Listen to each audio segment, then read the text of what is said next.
Bonjour. Dans le cadre de l'analyse combinatoire, je vais vous montrer ici comment distinguer entre un arrangement, une permutation et une combinaison. D'abord, pour l'arrangement et la permutation c'est juste un cas particulier d'un arrangement sans remise. Autrement dit, c'est tout simplement lorsque nous avons n égale à p, donc on change juste l'ordre et bien sûr sans remise. Par contre, pour la combinaison, la relation d'ordre n'a pas d'importance, c'est-à-dire lorsqu'on a un résultat, peu importe l'ordre des éléments qui la constituent. Donc, pour dire est-ce que j'ai un arrangement ou une combinaison, il faut prendre le résultat d'une expérience quelconque et changer l'ordre de ces éléments et voir est-ce que vous avez un autre résultat ou vous avez le même résultat. Par exemple, si je prends un mot de passe, par exemple constitué de 4 lettres, de A jusqu'à Z.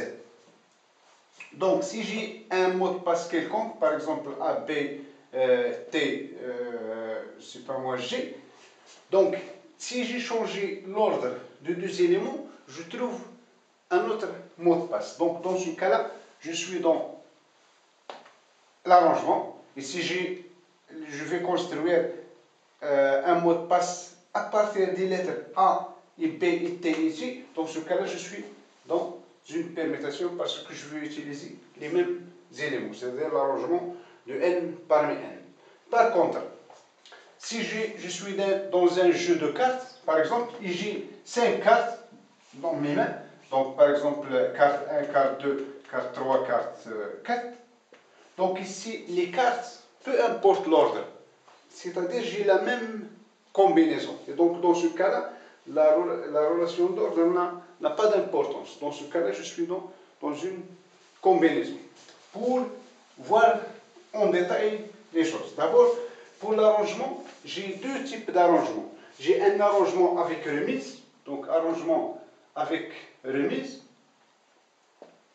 Donc, pour d'abord l'arrangement avec remise, c'est comme si j'ai, par exemple, pour construire une série de p éléments à partir de n, je vais voir combien de possibilités pour le premier élément.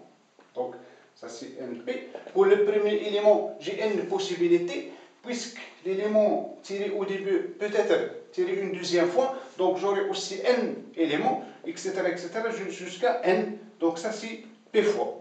Et donc ça me donne tout simplement n à la puissance p. Donc j'ai utilisé le principe de multiplication, parce que pour construire une suite de p éléments, je dois exécuter les p opérations, c'est-à-dire la première opération, la deuxième, la troisième, et entre ces opérations-là, il y a et. Ça, c'est avec remise. Sans remise, c'est quoi? C'est tout simplement, donc pour la notation, c'est pas grave, c'est la même notation, mais pour le premier élément, j'ai n possibilités. Mais l'élément que j'ai tiré au début, je vais le garder. Donc, le deuxième tirage, j'aurai n-1 possibilités tout simplement, et ainsi de suite, jusqu'à n-, normalement, j'arrive pas à p, mais à p-1. Parce que si je veux, par exemple, 4 éléments, donc si je veux construire, par exemple, un mot de passe qui contient 4 chiffres, donc j'ai ici des chiffres, de 0 jusqu'à 9, et puis le chiffre que j'ai utilisé ici, je ne peux pas l'utiliser une deuxième fois puisque sans remise, donc j'aurai ici 9, j'aurai ici 8, j'aurai ici 7. Donc si je mets comme ça, c'est-à-dire ici, ça c'est 4, donc je n'ai pas mis n-4, mais n-4-1, c'est-à-dire 10 moins 3 qui est égal à 7. Donc ici, si je veux l'écrire sur une autre forme, donc si je veux continuer ici, qu'est-ce que j'aurai? J'aurai n-1 jusqu'à ici, donc n moins p-1. L'élément suivant, c'est quoi? C'est n moins p. L'élément suivant, c'est n moins p moins 1. Et ainsi de suite jusqu'à 1. Donc, qu'est-ce que j'ai ajouté ici? J'ai ajouté ceci. ça c'est tout simplement n moins p factoriel. Et donc la formule devient n factoriel sur n moins p factoriel. Donc ça c'est l'arrangement sans remise. Pour la permutation, donc j'ai dit tout simplement le cas d'un arrangement sans remise de n parmi n. Donc si je remplace ici n, p par n, donc j'obtiens n factoriel sur n moins n qui est 0 factoriel. Donc permutation, donc je mets tout simplement permutation de n, c'est tout simplement n factoriel sur n moins n factoriel qui est égal à n factoriel sur 0 factoriel qui est égal à n factoriel. Donc ça c'est permutation, mais dans le cas où tous les éléments de la série sont distincts. Mais si j'ai quelques éléments qui sont égaux, par exemple, bon, je continue ici pour une permutation. Donc si j'ai par exemple A, B, C, C, C, par exemple C, et disons D, D, voilà. Les permutations de ces éléments-là. Permutation de ces éléments-là. Combien j'ai? 1, 2, 3, 4, 5, 6, 7, 8. Donc il s'agit de permutation de 8. Mais comment le calculer? Je vais mettre 8 factoriel.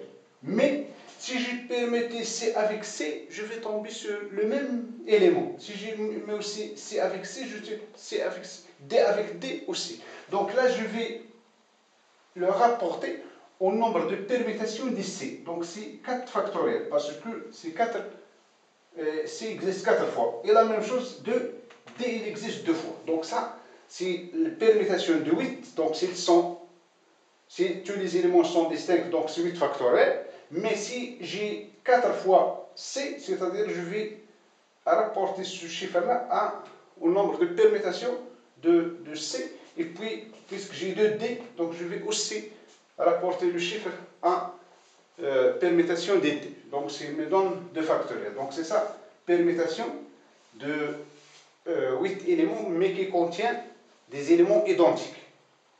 Pour la combinaison, c'est tout simplement une suite qui n'est pas d'abord, qui ne prend pas l'ordre en considération, mais c'est quoi?